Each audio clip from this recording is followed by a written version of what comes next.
integrated learning. John Tagg, this little book now, I suppose everybody says it's out of date, it's 7 years old, but this capacity to make what we are learning and what we know our own. We can talk about this in a constructivist paradigm or whatever you'd like, but the point is that it's no longer someone else's information and knowledge that matters. It's what we make of it and what we do with it. And there are other ways of unpacking deep integration. In Great Britain and other places in Western Europe, we're just now kind of coming around to trying to figure out not only what it means, but certainly how we might measure it. No one has a so-called objective measure of it.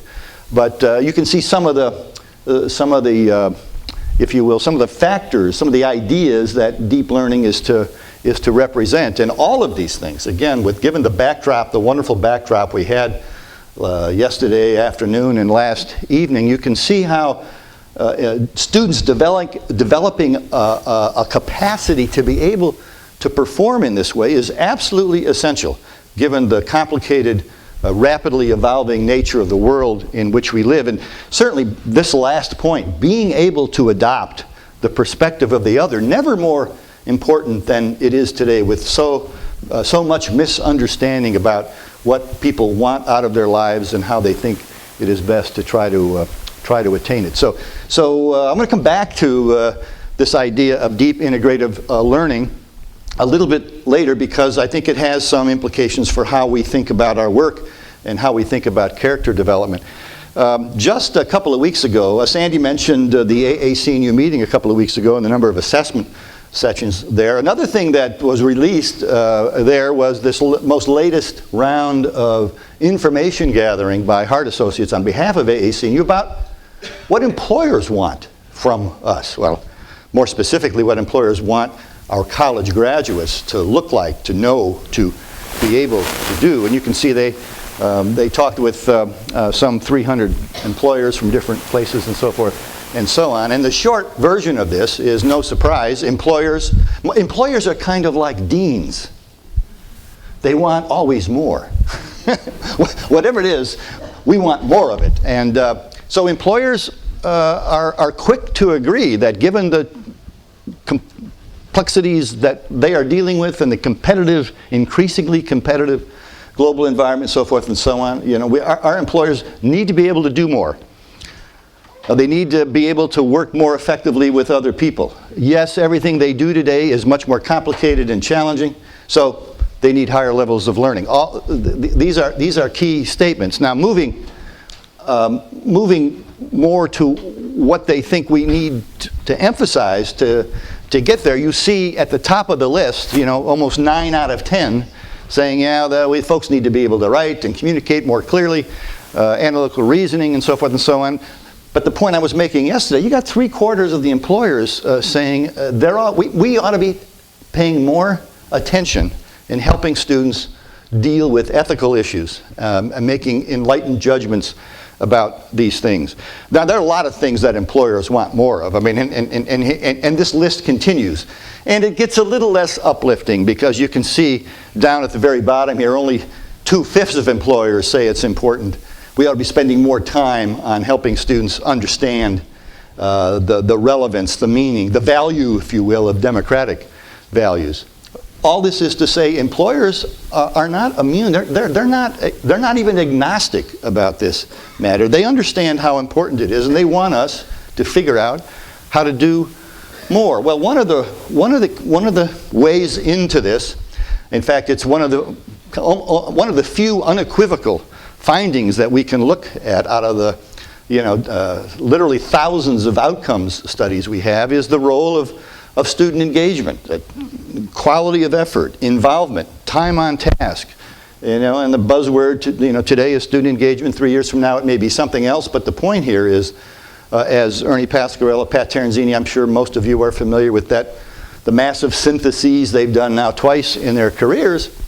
How do we, and that's the classic fundamental bottom line for our time together, how do we organize the curriculum and out-of-class experiences in ways that get students to spend more time and energy on the things that we know matter to their learning, and in this instance, to the kinds of outcomes we would expect to be represented by what we talk about in terms of character development. It's a simple set of propositions, as Sandy and Lena and Chick and lots of other people have proven time and time again. When we can control statistically for who students are when they show up, it is not their background characteristics that predicts how much they will learn.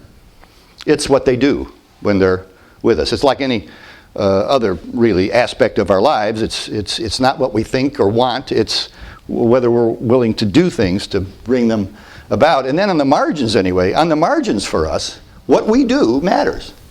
I mean, it doesn't turn the world around. I'm going to come back to some of the limitations here in terms of what institutions can do to shape student behavior, character development, and other outcomes. But we do know, and we've got plenty of evidence to suggest, that when you start looking for things, Lena was the eternal optimist last night pointing out that there's plenty of data to show that this works and that works.